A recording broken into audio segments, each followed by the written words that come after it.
soal nomor 11.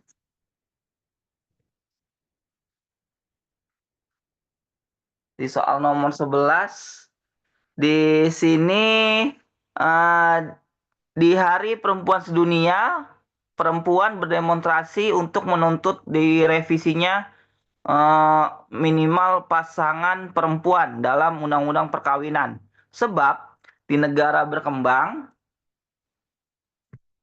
stratifikasi sosial meletakkan perempuan dalam posisi yang tidak setara dengan laki-laki.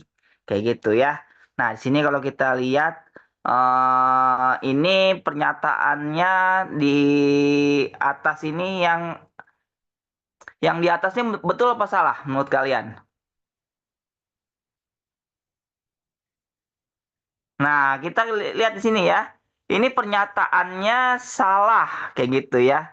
Karena di Hari Perempuan Sedunia, demonstrasi yang dilakukan adalah menuntut sejumlah kebijakan yang berhubungan dengan pemenuhan hak-hak perempuan, seperti perlindungan perempuan dengan penghapusan kekerasan seksual serta perlindungan pekerja perempuan. Kayak gitu ya. Dia bukan bukan berfokus pada undang-undang perkawinan ini. Kayak gitu ya. Bisa dipahami? Ini ada di sebuah berita pun ini dia fokusnya terhadap penghapusan kekerasan seksual serta perlindungan terhadap pekerja perempuan. Kayak gitu ya. Nah, alasan di bawahnya sebabnya itu benar. Karena di negara berkembang, sertifikasi sosial meletakkan perempuan dalam posisi yang tidak setara dengan laki-laki. Nah, makanya kita pernah mendengar istilah apa namanya? Patriarki. Pernah dengar patriarki? Pernah dengar? Nah, Pernah ya. Nah, di sini istilahnya ketimpangan antara perempuan dan laki-laki. Contoh, kan kita suka mendengar ya, laki-laki itu harus bekerja. Kayak gitu kan. Laki-laki kerja, perempuan jadi ibu rumah tangga atau IRT. Kayak gitu kan. Nah, di sini mayoritas istilahnya budaya patriarki itu melekat di masyarakat Indonesia. Faktor apa lagi? Dia ini melekat karena ada proses agama. Kayak gitu ya.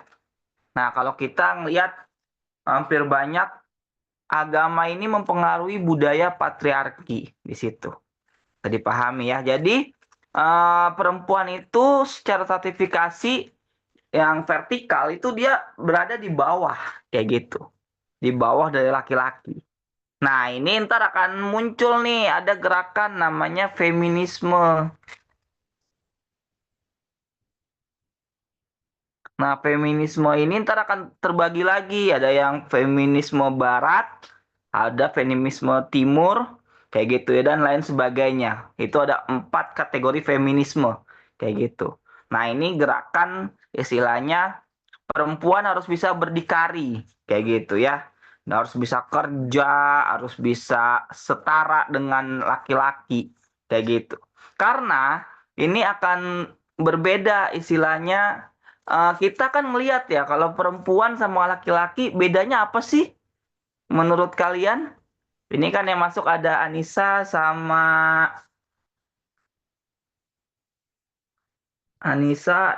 Evelyn, terus ada lagi Nuha ya. Menurut kalian apa sih perbedaan laki-laki sama perempuan? menurut saya Mm-mm. perbedaannya tuh Perbedaannya apa?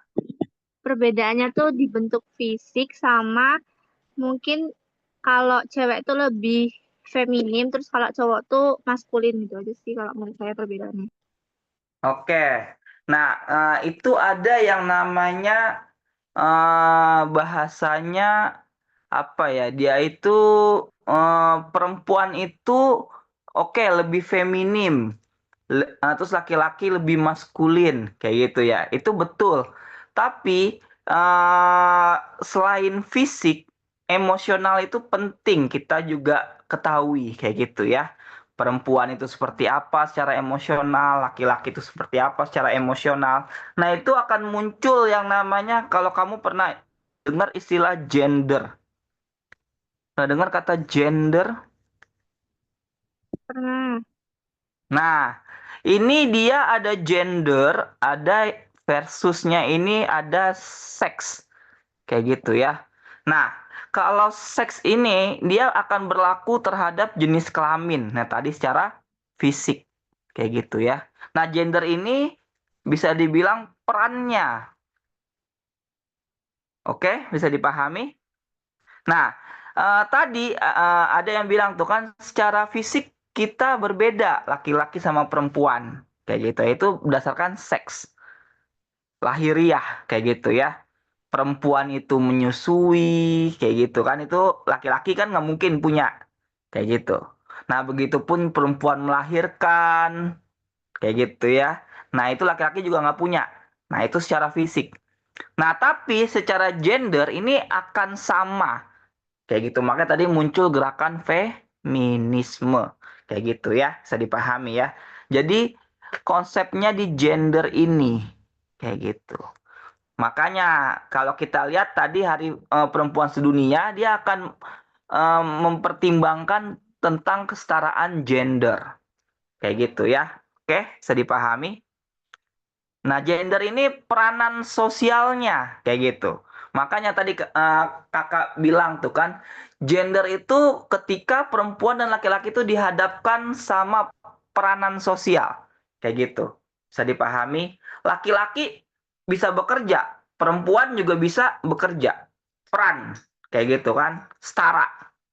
Oke, bisa dipahami ya. Nah, begitupun juga misalnya laki-laki bisa juga ngurus rumah tangga. Perempuan juga bisa ngurus rumah tangga. Kayak gitu ya.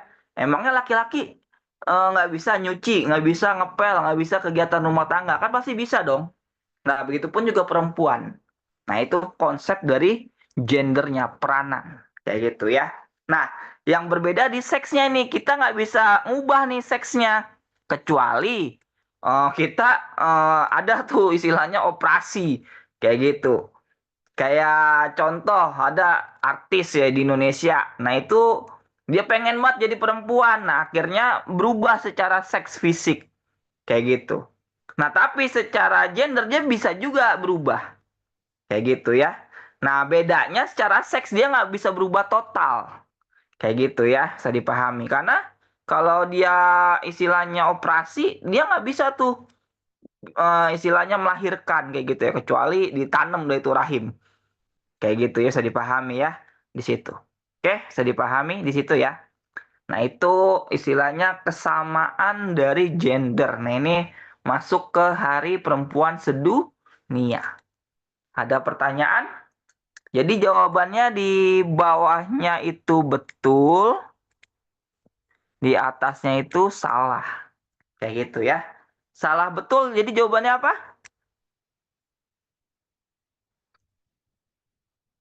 Ayo, tadi yang udah ujian, salah betul jawabannya apa? Sama nggak?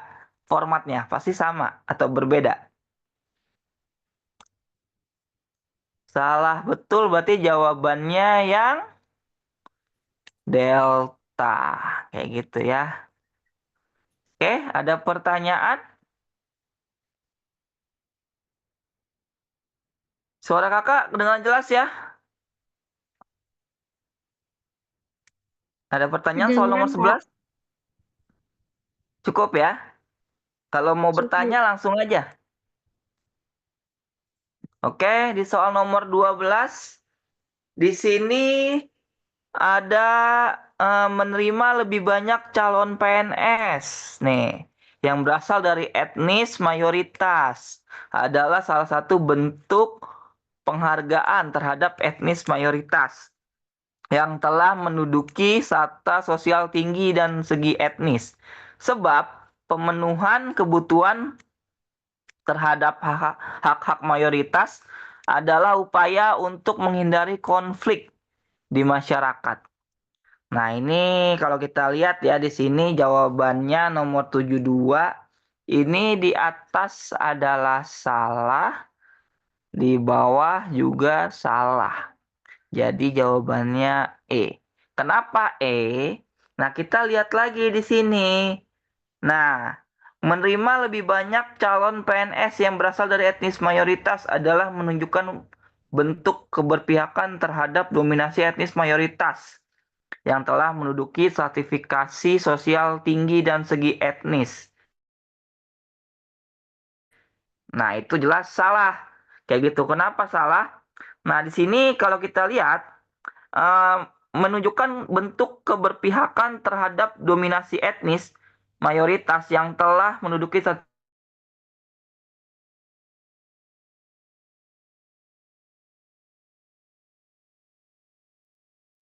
Kak, suaranya hilang lagi ya? ini dia sebab pemenuhan kebutuhan Oh. terhadap hak-hak mayoritas akan semakin melebar jarak ketimpangan sosial yang terjadi dengan kaum minoritas. Nah, contoh, kalau kita lihat di sini jawabannya salah dan salah ya. Kenapa salah dan salah? Kalian pernah lihat nggak di penerimaan CPNS itu ada istilahnya itu putra daerah? Pernah dengar nggak? Pernah.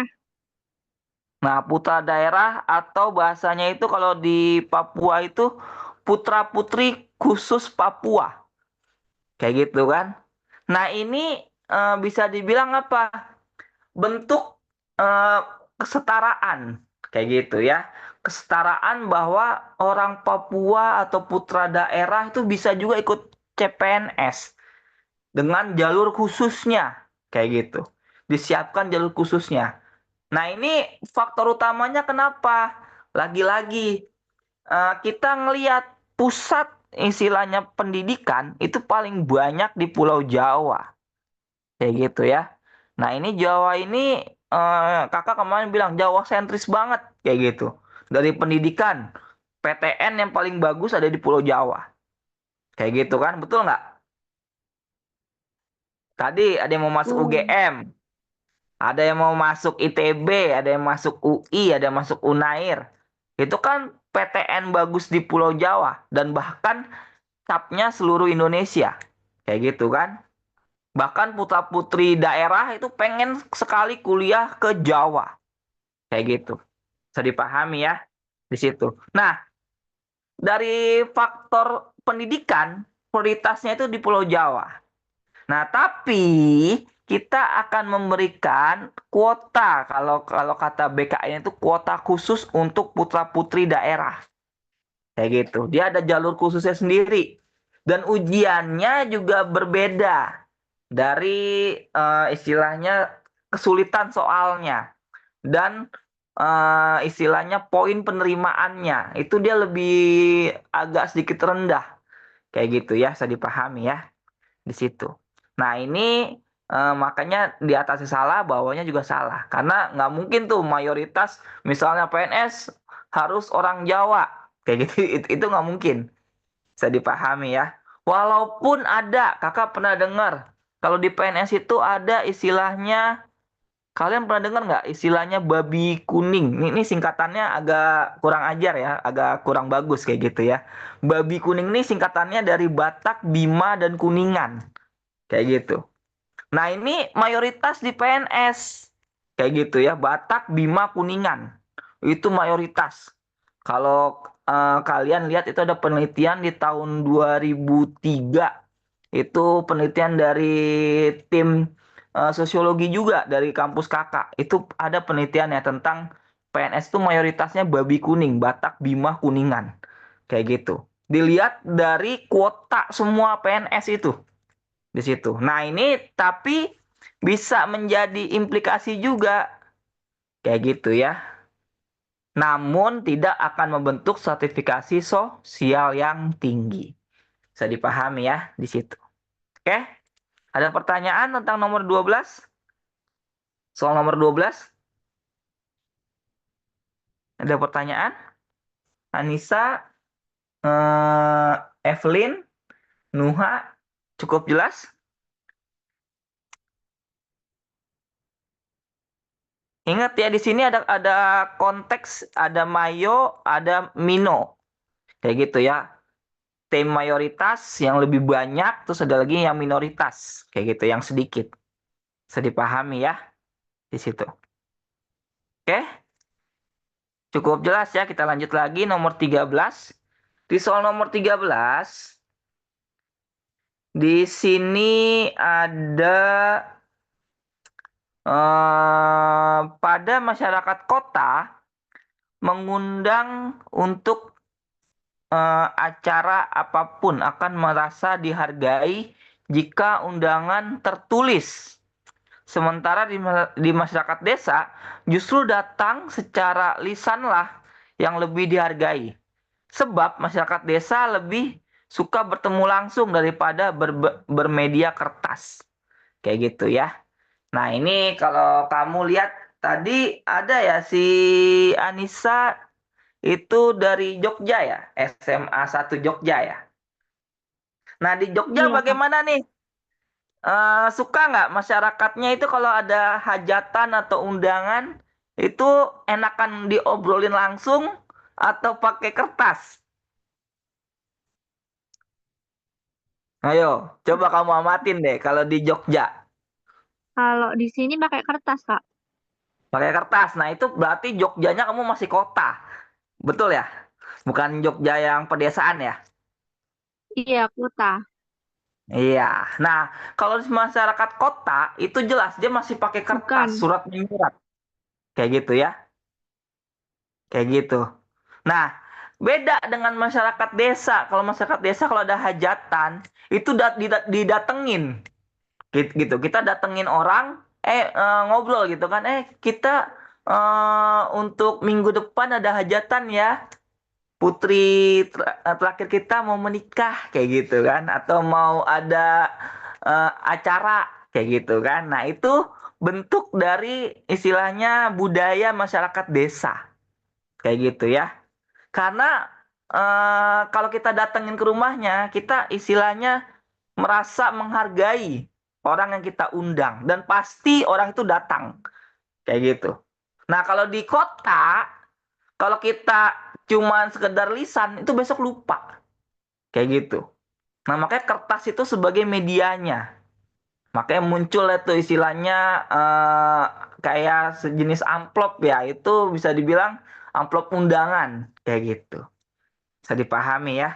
Tapi sekarang juga kalau di masyarakat kota ya, ini lebih teknologi lagi nih. Pakai link kayak gitu ya, link dari website gitu dibuka, ada undangan istilahnya online-nya kayak gitu kan. Bisa dipahami ya di situ. Nah, itu masuk ke kategori budaya kayak gitu ya. Oke, bisa dipahami. Nah, ini jadi jawabannya apa ini?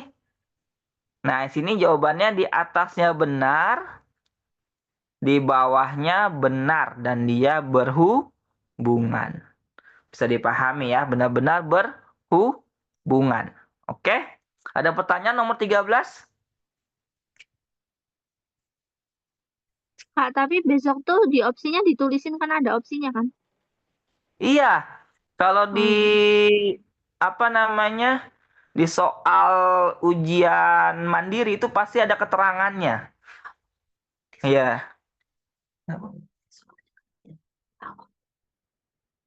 Oke, kakak mau nanya deh sama yang tadi yang ujian di Unair. Ada nggak keterangan untuk opsi jawaban?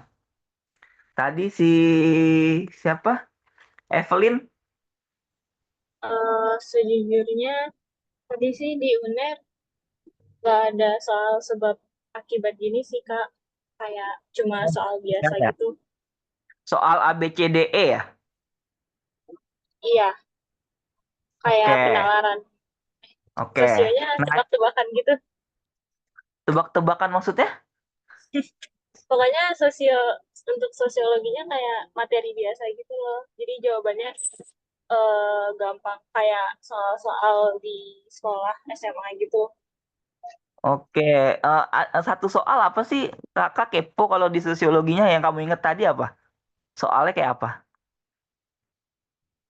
Yang Eh keluar yang apa? paling yang paling aku inget tadi tuh pokoknya ada tentang kayak cerita orang orang Mm-mm. dia lama kelamaan dapat pekerjaan. Pokoknya jawabannya mobilitas sosial vertikal ke atas gitu. Oke, oke, oke. Berarti ada orang dia istilah lama tidak bekerja terus bekerja gitu ya. Iya, Nah, masuk ke mobilitas sosial yang mana kayak gitu kan? iya. Nah, ya, ya, ya. Itu ya, itu cukup mudah ya untuk di sosiologinya ya di situ. Nah, ini kalau kakak di soal simak di tahun kemarin di ujian mandiri UI itu di bagian atasnya ada istilahnya catatan gitu ya, catatan untuk menjawab soal kayak gitu. Dan itu hampir setiap tahun berubah kayak gitu. Bisa istilahnya diacak gitu ya dari A B C D E kayak gitu. Bisa A A apa namanya yang A itu B B dan B gitu ya. Benar-benar berhubungan kayak gitu. Terus ada lagi yang B itu benar-benar tidak berhubungan, tapi di tahun sebelumnya diacak. Nah, itu bisa jadi B dulu istilahnya B itu benar-benar berhubungan kayak gitu. Yang A benar-benar tidak berhubungan itu bisa diacak kayak gitu. Nah, makanya kita harus ngebaca istilahnya panduan soal, panduan mengerjakan. Oke? Itu kalau yang disimak UI. Kalau yang di UGM, di IUP UGM, kalau nggak salah juga ada juga tuh di bagian format teks dari soalnya. Makanya kalian penting untuk membaca ya. Kayak gitu. Oke. Nah, ini soal utul UGM ya di situ. Oke, lanjut lagi. Di soal 74, jadi sini jawaban tadi A, yang A ya benar-benar berhubungan. Di 74 soal 14, soal nomor 14. Soal nomor 14 di sini Edward Taylor menyatakan bahwa kebudayaan merupakan keseluruhan hal yang kompleks, meliputi pengetahuan, kepercayaan, seni, moral, dan sejumlah kemampuan dan keabsahan eh, dan kebiasaan yang didapatkan manusia sebagai anggota masyarakat.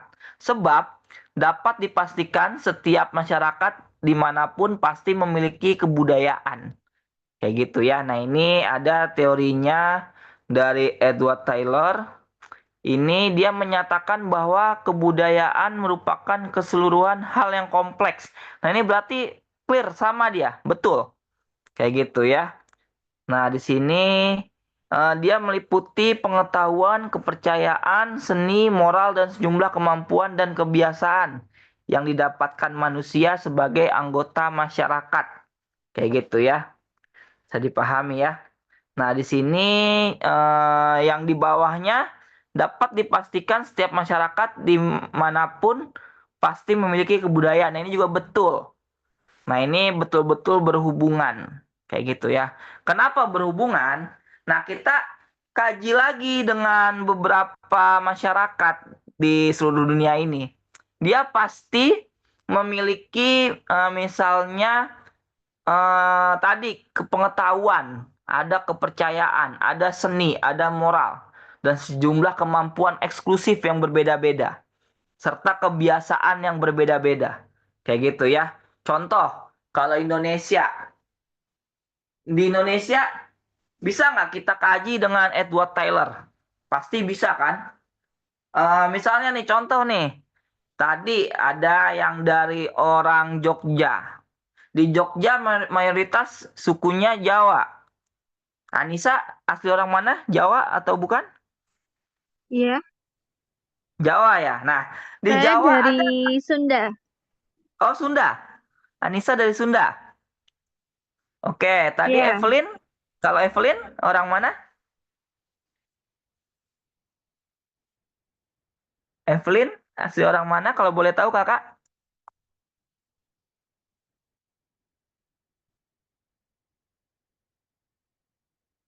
Nuha. Nuha dari mana Nuha? Evelyn Jawa. Oke, tadi ada yang Jawa, ada yang Sunda.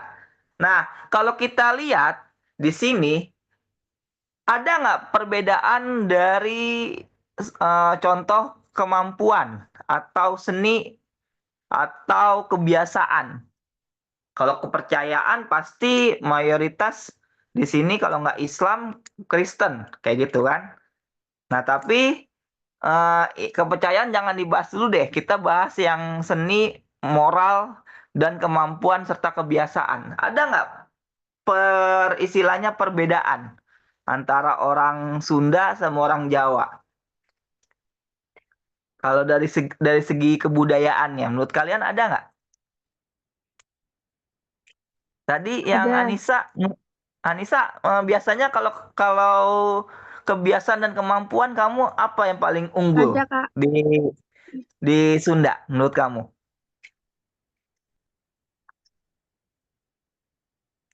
Apa? Kalau menurut kamu apa? Yang adanya itu apa contohnya? Suaranya Kakak mau tahu? putus-putus Kak.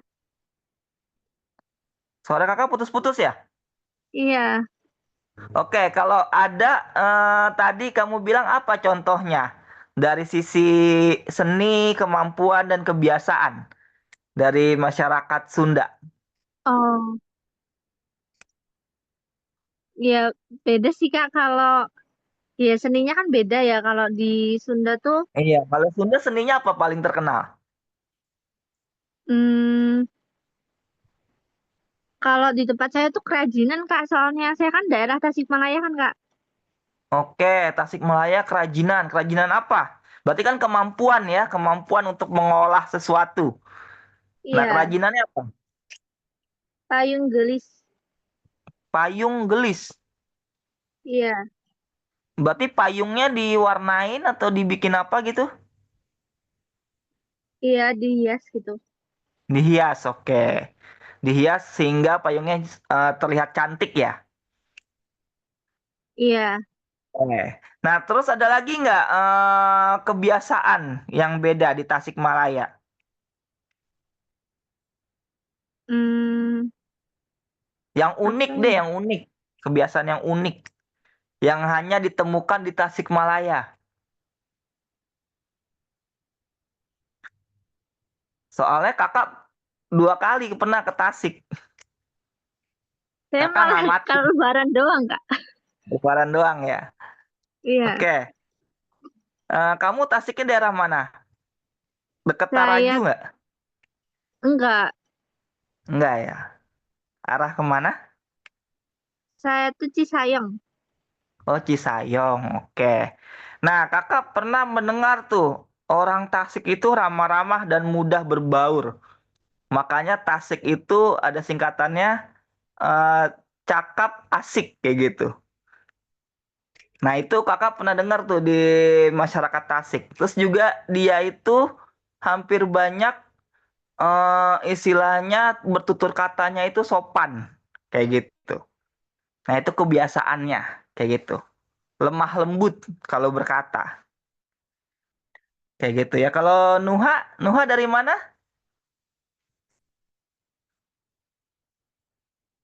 Sunda juga. Oke, Sundanya di mana Nuha? Boleh di teks atau langsung jawab? Tangerang. Oke, Tangerang. Kalau di Tangerang kebiasaannya apa? Yang paling unik. Kalau Tangerang ini banyak Sunda juga ya. Sunda, Betawi, Banten. Sama sih Kak, mudah bergaul juga. Oke, kebiasaannya. Kalau ininya apa namanya seninya yang kamu tahu di Tangerang apa? Yang paling unik ada nggak?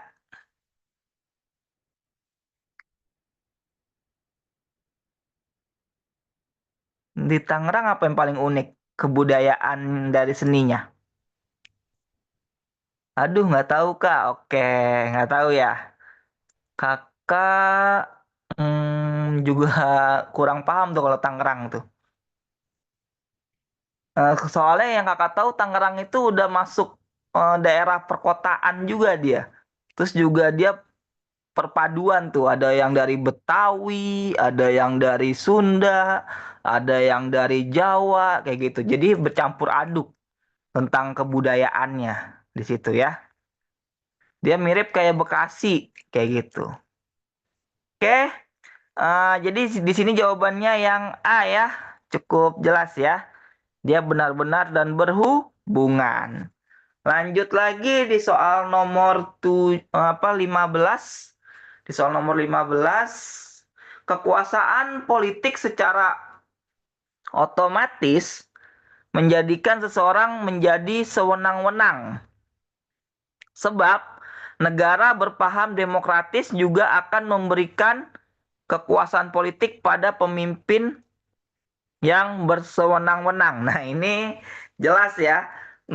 Jawabannya di atas ini salah, dia salah, di bawahnya salah. Dan ini jawabannya yang E.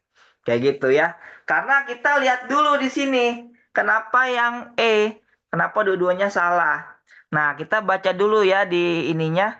Meskipun kekuasaan politik memiliki potensi untuk disalahgunakan dan mengarah pada kesewenang-wenangan, hal ini tidak terjadi secara otomatis karena sistem check and balances. Nah, ini kalian pasti pernah dengar nih, check and balances. Ini adanya di DPR. Kayak gitu ya. DPR ini dan MPR dia punya check and balances dari fungsi legislasi, fungsi segala macam tuh ada 3 fungsinya. Nah, di sini dia istilahnya memberikan kepada masyarakat kepastian hukum dan memberikan kepada masyarakat untuk memberikan istilahnya ide-ide atau kritikan. Nah, itu adanya di DPR. Kayak gitu ya. Makanya masyarakat yang demokratis, kalau kita lihat dari sisi Indonesia, itu ada di DPR. Nah, salah satu fungsi utama negara demokratis itu adalah pembatasan kekuasaan dan akuntabilitas pemimpin. Nah, demokrasi dirancang untuk mencegah kesewenang-wenangan melalui mekanisme seperti pemilihan umum, konstitusi, lembaga peradilan yang independen, dan kebebasan sipil. Nah, makanya kita nih kalau Indonesia itu kan konsepnya dia demokratis. Kalau ada yang janggal di hati kita, kita bisa sampaikan dengan istilahnya berdemo atau demonstrasi. Nah, itu ditanggung keamanannya oleh negara. Kayak gitu ya, bisa dipahami ya. Nah, makanya itu bentuk dari negara demokratis. Makanya kalau kakak lihat ya, semoga Indonesia ini bisa demokrasinya semakin dewasa. Kayak gitu ya. Kenapa harus semakin dewasa? Karena demokrasi ini istilahnya kan dia tidak jadi pemimpin atau jadi presiden seumur hidup tuh nggak boleh. Dia tuh cuma dibatasi kurang lebih 2 periode. Kayak gitu ya. Bisa dipahami ya di situ. Nah, 2 periode ini batas. Nah, itu kalau negara itu menganut sistem demokrasi. Kayak gitu bisa dipahami ya di situ. Nah, makanya jawabannya salah dan salah. Jadi yang E. Kayak gitu. Oke. Suara kakak putus-putus nggak? Nggak kan ya? Jelas ya? Ada pertanyaan di soal nomor 15? Kalau aman, coba jempolnya mana? Ada? Jempolnya aman? Aman. Anissa aman? Evelyn aman? Nuha aman? 15? Aman ya? Oke, lanjut lagi ke soal nomor 16. Oke, soal 16. Di soal nomor 16, di sini ada pengendalian ekstrinsik. Adalah pengendalian sosial yang bersumber pada apa? Kayak gitu ya. Nah, kita paham dulu nih, ada ekstrinsik, ada intrinsik. Kayak gitu ya. Nah, ini ada teorinya. Pengendalian sosial intrinsik itu berasal dari dalam diri individu, seperti nilai, norma, dan moral yang telah tertanam sejak kecil. Nah, ini ada contohnya nih. Contohnya dia adalah seseorang yang tidak mencuri karena merasa itu bertentangan dengan prinsip moralnya. Kalau ekstrinsik itu dia berasal dari luar individu, seperti aturan hukum, sanksi sosial, dan tekanan dari lingkungan. Contoh, seseorang yang tidak melanggar lalu lintas karena takut didenda oleh polisi. Kayak gitu ya, bisa dipahami. Nah, ini kalau kita lihat lagi di kasus yang lain, contoh deh kita analisis antara Indonesia sama Singapura. Menurut kalian nih, lebih bagus mana pengendalian sosial ekstrinsiknya? Ayo, kakak kasih pertanyaan nih. Bagusan mana? Pengendalian sosial ekstrinsiknya itu Singapura atau Indonesia? Ada kasih contohnya nggak? Ada? Anissa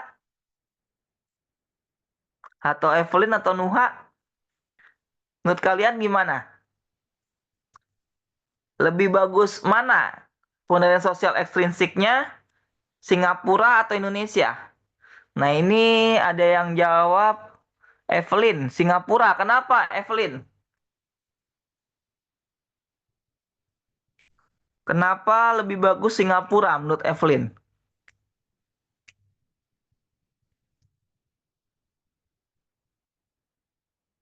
Nah, contoh yang nyatanya ya, berarti Evelyn nih pernah baca nih berita. Di Singapura itu masyarakatnya nggak boleh makan permen karet. Contoh kecilnya. Ya, nah Iya, Kak. berhubungan dengan buang sampah. Ya kan? Pernah dengar ya beritanya ya? Masyarakat Singapura tuh nggak Pernah. boleh makan permen karet. Karena istilahnya ada denda tuh. Kalau dia sampai membuang sampah permen karet di jalanan ibu kota Singapura, itu akan kena denda yang mahal. Kayak gitu. Nah, beda dengan di Indonesia. Di Indonesia ini agak lucu nih. Kita suka banget makan permen karet, buang main sembarangan tanpa dikasih kertas dulu membuangnya. Nah, itu sering banget tuh kena sepeda motor, kena sepatu, kena sendal, kayak gitu kan.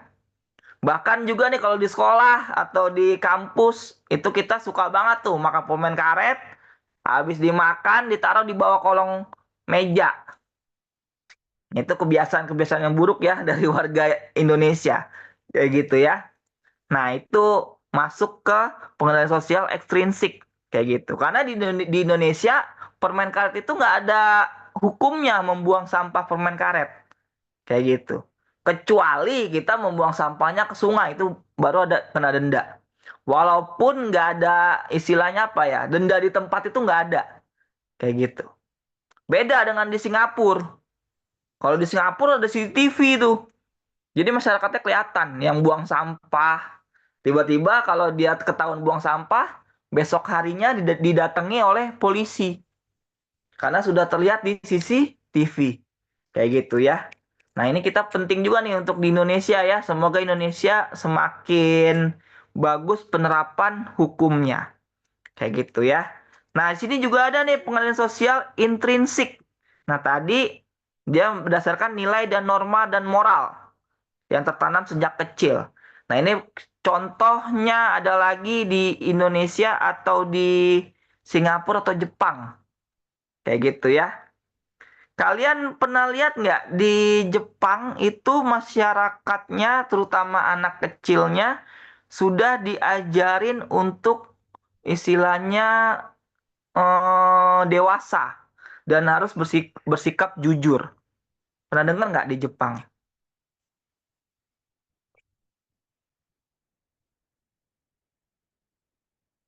Nah, itu masuk ke intrinsik karena itu pengaruh dari nilai dan norma serta moral yang tertanam sejak kecil. Kayak gitu ya. Bisa dipahami ya. Bahkan kita juga ada tuh di salah satu suku, terutama kayak di Jawa, itu ada juga istilahnya sopan santun. Nah, itu udah diajarin di intrinsik dari masyarakat Jawa. Kayak gitu ya, sopan santun, kejujuran, giat bekerja, kayak gitu. Kalau di masyarakat Jawa tuh laki-laki dituntut banget itu untuk bekerja kayak gitu karena menjadi tumpuan bagi keluarga kayak gitu ya, bisa dipahami ya di situ. Nah, di sini berarti kalau kita lihat ekstrinsik yang dari luar itu apa aja jadinya?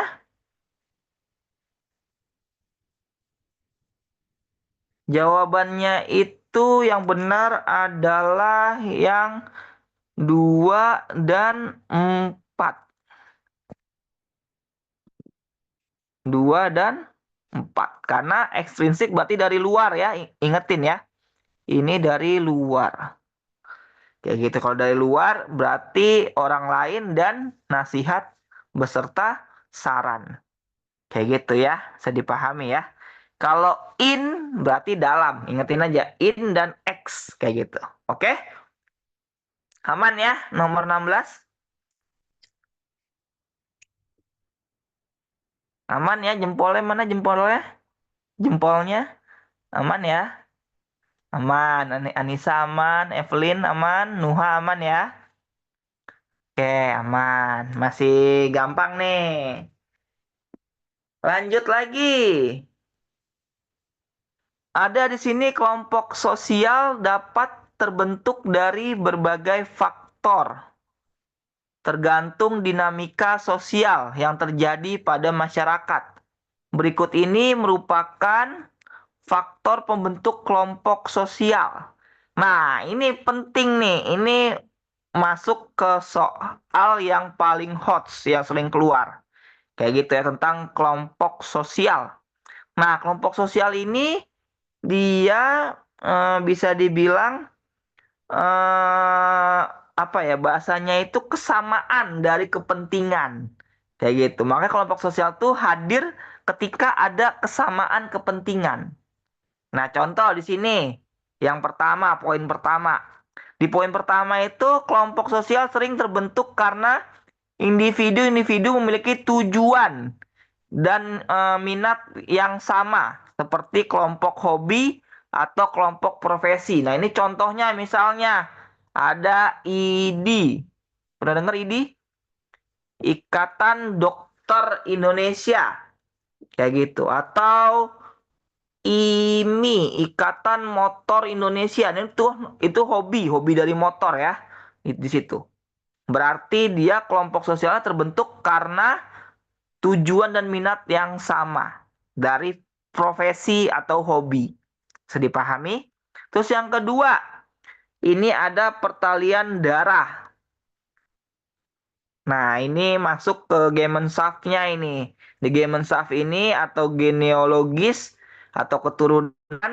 Nah, ini misalnya tadi ada Ikatan Sunda Tasikmalaya kayak gitu, atau enggak Ikatan Jawa Jogja kayak gitu. Nah, itu pasti pertalian darah. Atau enggak kalau di Sumatera Utara apa tuh namanya? Rumpun Batak Karo kayak gitu. Atau Persatuan Pemuda Batak kayak gitu. Nah, itu masuk ke pertalian darah atau keturunan. Bisa dipahami ya. Terus ada lagi di sini hubungan kekerabatan atau keturunan dari salah satu faktor utama membentuk sosial seperti keluarga atau klan. Nah, kalau klan ini berarti tadi nih udah jelas, misalnya dia masuk istilahnya perkumpulan keluarga dari Batak kayak gitu, atau ikatan keluarga Minang. Nah, itu satu klan kayak gitu ya, satu istilahnya kekerabatan dari garis keturunan. Terus ada lagi yang keempat, itu asal wilayah yang sama dari geografis. Itu juga sama tadi, misalnya ada dari kelompok sama-sama misalnya apa ya istilahnya, asosiasi Grab Banten. Nah, itu kan secara geografis wilayah sama, Banten kayak gitu ya. Lanjut lagi yang terakhir, kesamaan daerah asal atau tempat tinggal dapat mendorong terbentuknya kelompok sosial karena adanya kesamaan budaya, tradisi dan bahasa di antara anggotanya. Kayak gitu ya. Nah, di sini dari kepentingan. Nah, begitupun juga ada dari variasi tujuannya. Dari tujuannya justru merupakan kebalikan dari kesamaan kepentingan dan tidak menjadi faktor pembentuk kelompok sosial.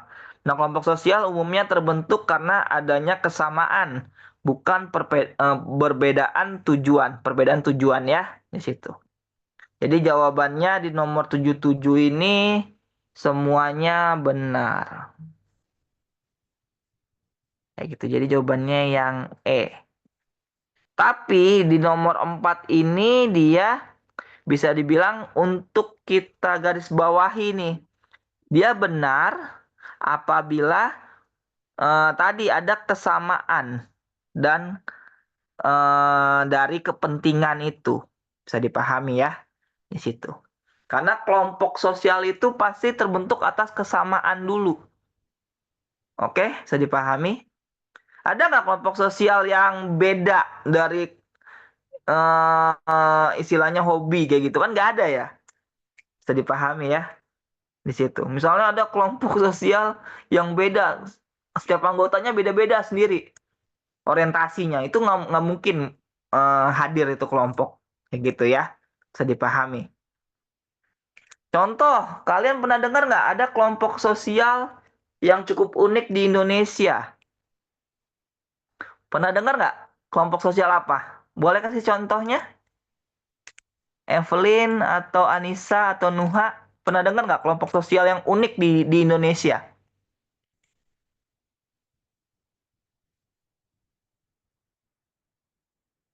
Ada?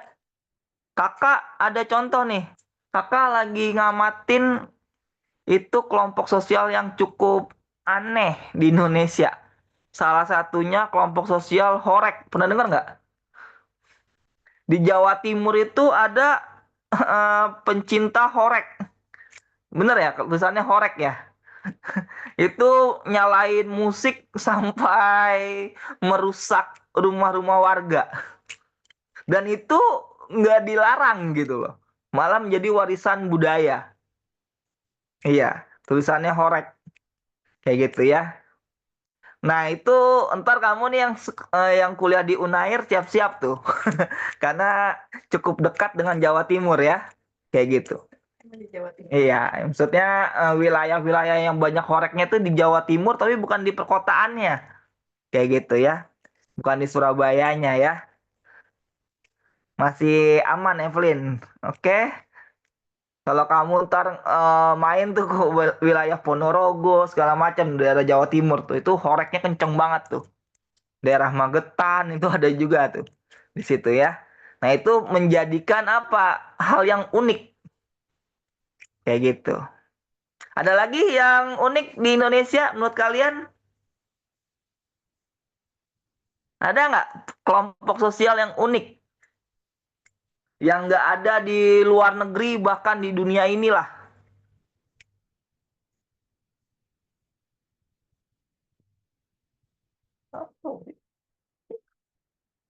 Ada?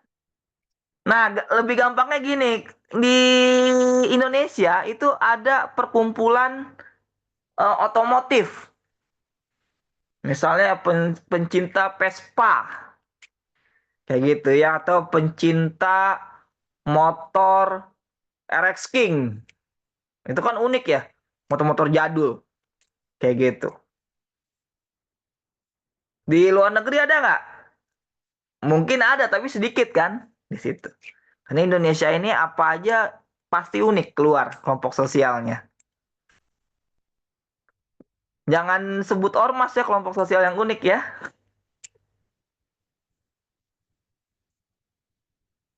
Ntar kalian bilang, Kak, ormas unik, Kak.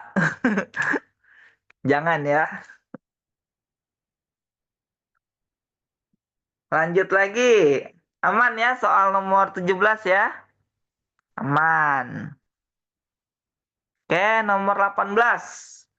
Di soal nomor 18 ini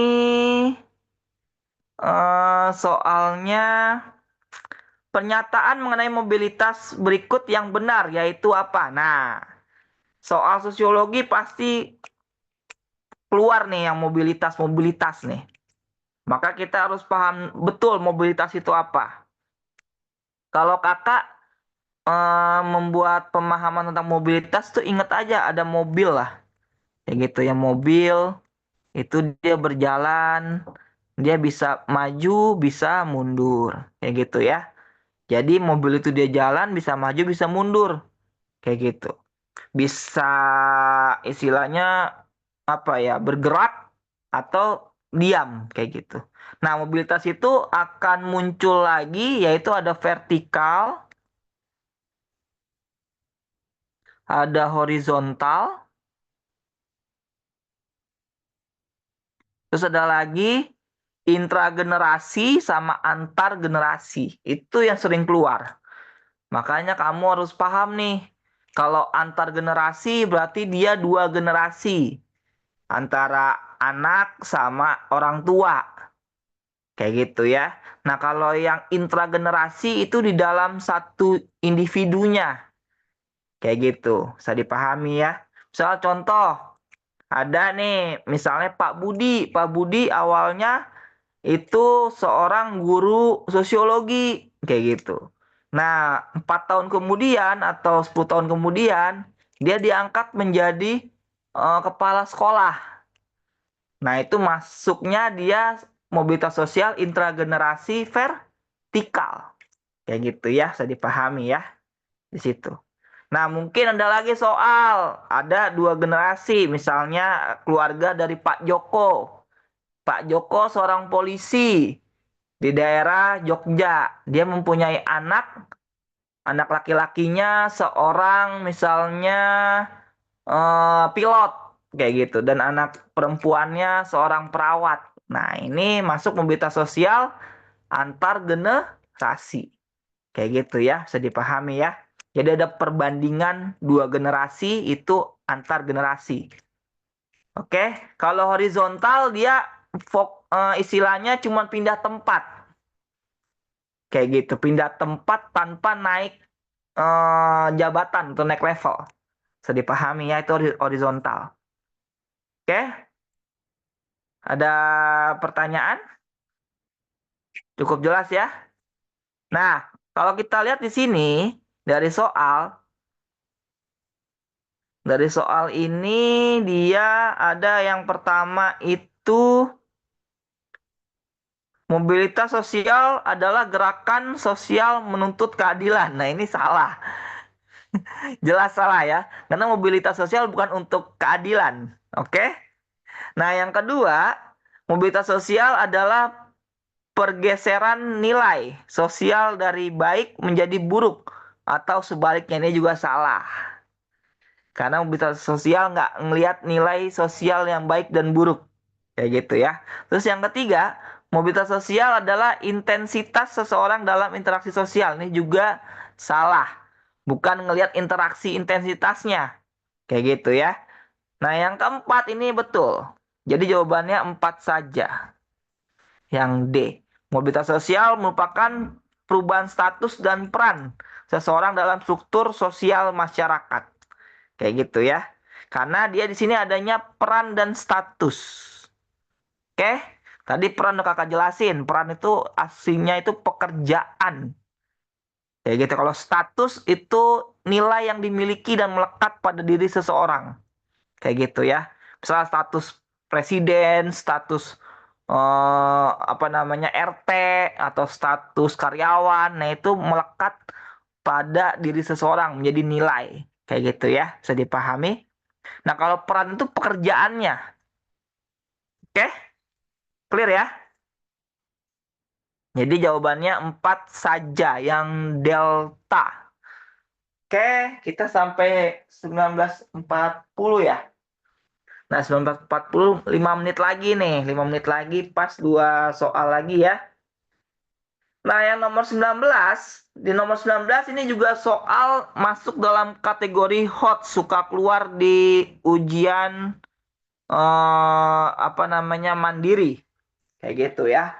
Di ujian mandiri di sini kalau kita lihat soal 19, karakteristik solidaritas mekanik atau mekanis dari Emil Durkheim. Nah, ini salah satu bapak dari sosiologi juga ya. si Opung Durkheim, kalau kakak bilangnya Opung Durkheim nih. Dia ini melihat ada istilahnya soliditas mekanik sama satu lagi itu organik kayak gitu ya. Nah, mobilitas sosial ini apa namanya solidaritas sosial ini bisa dibilang ciri khas dari masyarakat perkotaan sama masyarakat pedesaan kayak gitu ya. Bisa dipahami ya. Nah, di sini ada ininya apa namanya teorinya. Nah, Durkheim mengatakan bahwa solidaritas merupakan perasaan saling percaya antara para anggota dalam suatu kelompok atau komunitas. Solidaritas ini merupakan bagian penting dalam hubungan antara individu dengan masyarakat.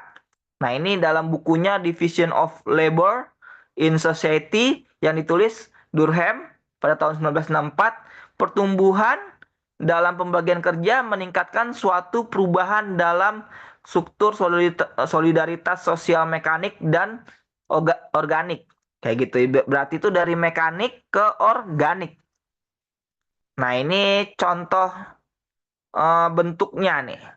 Ini kakak ngambil dari jurnal studi ilmu pengetahuan sosial dari sosiologi. Nah, ini melihat soliditas mekanik itu ciri-cirinya dia itu yang pertama masyarakatnya tradisional. Sedangkan yang organik masyarakatnya modern. Berarti perkotaan. Nah, ini desa. Kayak gitu ya. Nah, pembagian kerja di sini dia rendah.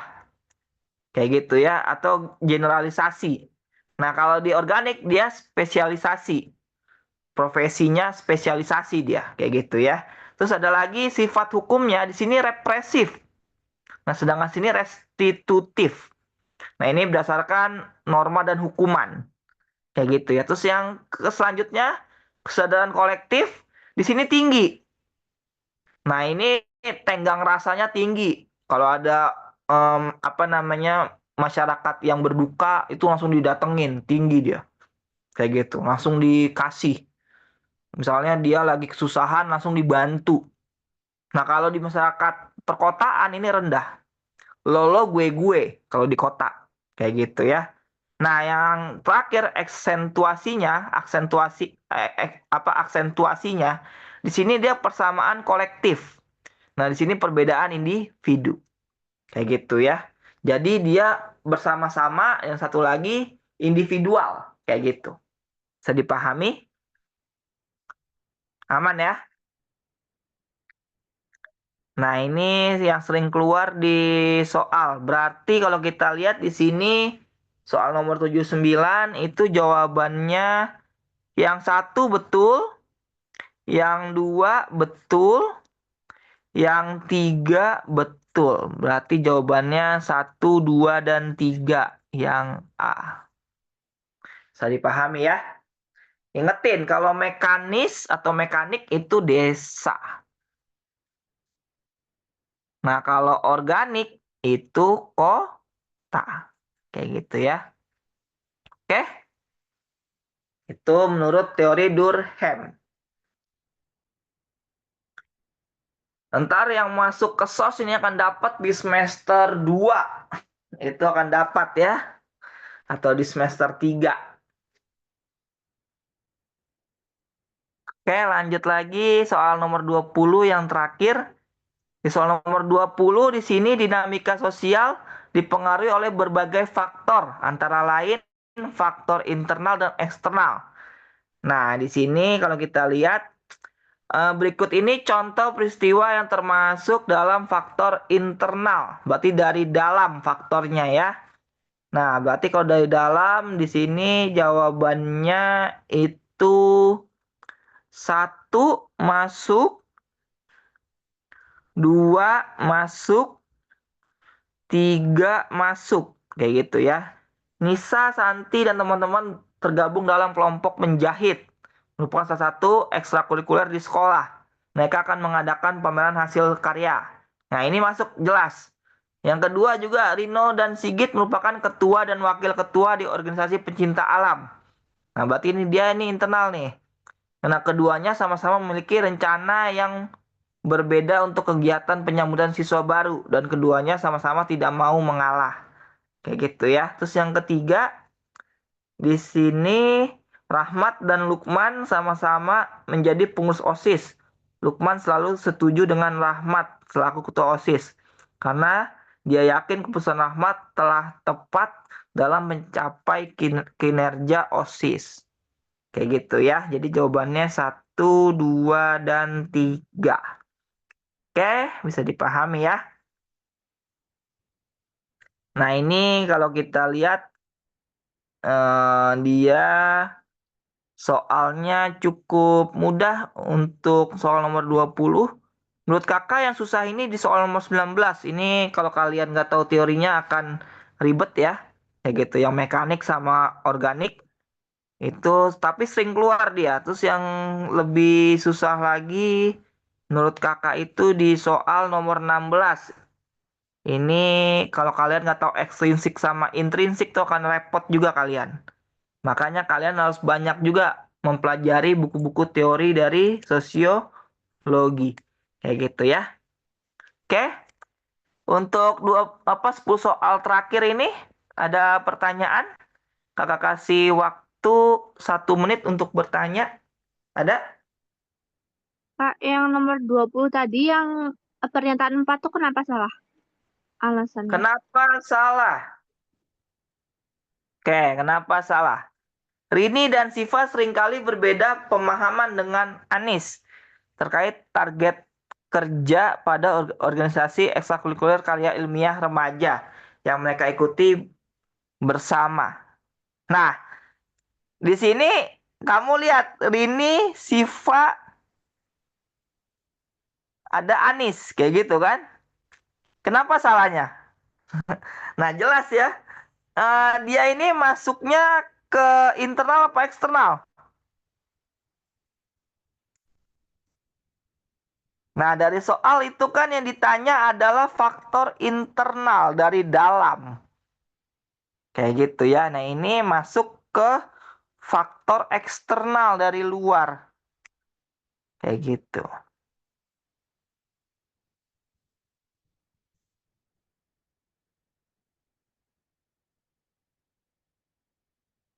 Iya, kalau yang keempat ini dia dari luar ininya.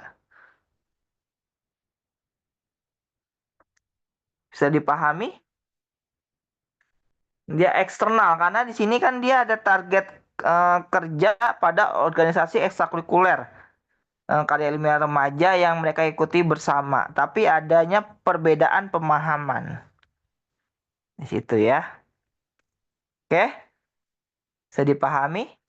Ada lagi pertanyaan?